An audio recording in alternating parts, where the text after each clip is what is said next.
What if everything we know about our origins is wrong? Imagine a race of godlike beings, not from mythology, but from the stars, advanced extraterrestrials who didn't just watch humanity evolve, but sped it up. These Anunnaki weren't just ancient gods. They might have been the hidden architects of our civilization. What if our entire history was shaped by beings from another world? Billy Carson, a prominent figure in the field of alternative history and ancient civilizations, shares fascinating insights about the Anunnaki and their influence on human history in his discussions with Andrew Schultz. Carson's theories, which draw heavily from ancient texts and indigenous traditions, offer a unique perspective on the origins of humanity and the civilizations that preceded us.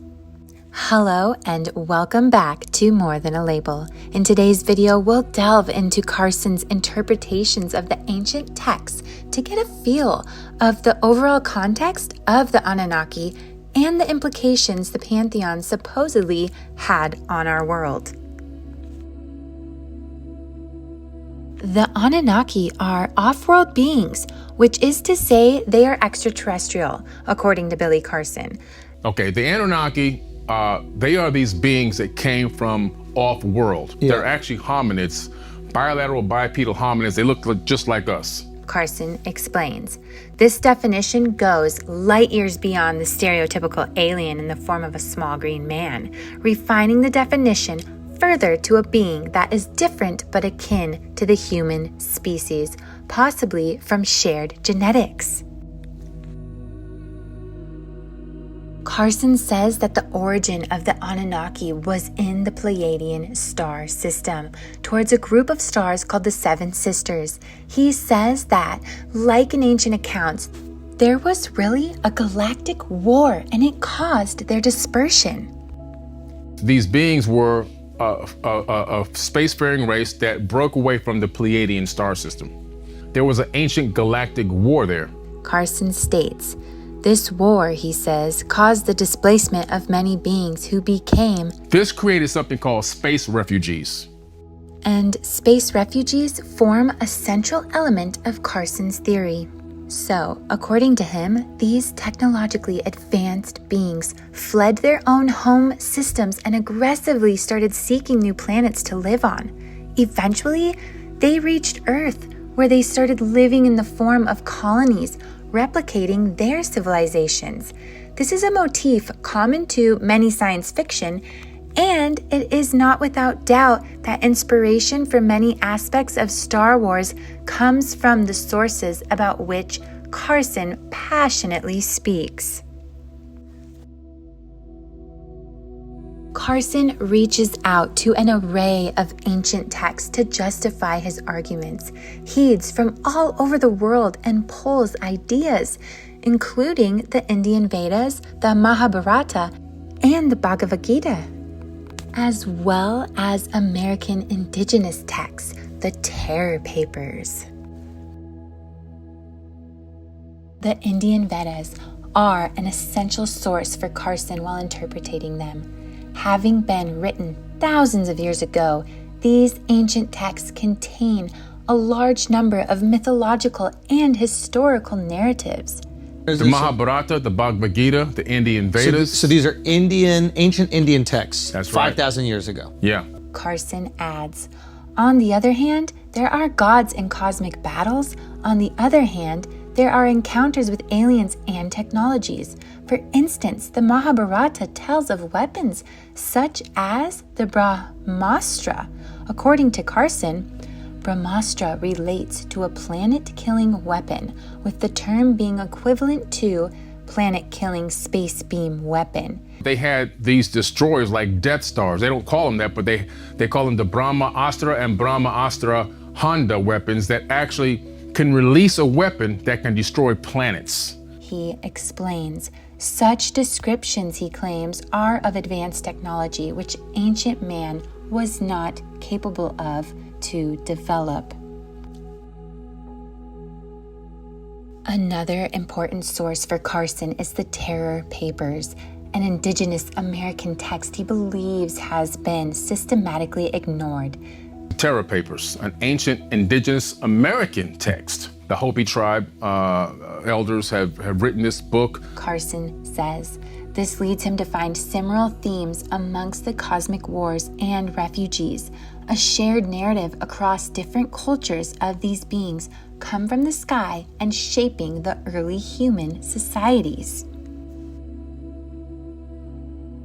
Carson also sources a number of abstract ancient texts from the area, including the Enuma Elish, the Epic of Atrahasis, and the Code of the Hammurabi. On the whole, these texts come from Mesopotamia and add yet one more layer to his narrative. For instance, the Enuma Elish tells of the world's creation and the part that gods played in that, a story Carson tells as accounts of extraterrestrial intervention. The Enuma Elish, the Epic of Atrahasis, the Code of Hammurabi. Everybody's referencing the Atlantean civilization. Yeah. Now, perhaps the most interesting parts about Carson's theories are the links to Atlantis. He says the Anunnaki created the Atlantean civilization, a highly advanced society that existed long before recorded history. Now, the civilization they built is the Atlantean civilization. So this is where we hear about Atlantis. Carson states. He then says that it's his belief that the evidence for Atlantis can be found in ancient texts and archaeological sites around the world. Finally, Carson claims that much of America was home to such pyramids. There were so many pyramids in the Americas. The Catholic Church blew up the tops of these pyramids and built churches on top of them. He says this is a controversial claim, but points to, according to Carson, a concerted effort to clear all evidence of this advanced civilization and human history. Carson's account also addresses the issue of knowledge suppression by religious organizations in their quest not to reveal the Anunnaki and these ancient civilizations to the general public. He is specifically targeting the Catholic Church's role during the Inquisitions. The Catholic Church went through something called the Inquisitions. Yes. And they killed and tortured and murdered 80 million people to convert them into Christianity.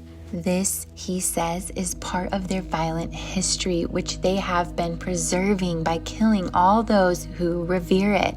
He also suggests it was done to monopolize power and is therefore against a diverse, righteous path of spirituality. Most of the world's sacred sites were reutilized or destroyed to hide the past of Christians. For example, he argues that in some instances, the church built over ancient pyramids to obscure their origin. This notion challenges popular history and, to say the least, challenges scholars and archaeologists of the origins of many religious and cultural sites. Critical to Carson's theory is the genetic link between the Anunnaki and modern humans.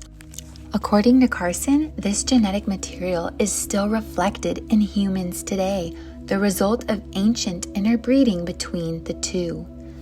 We have their genetics and their DNA inside of our bodies.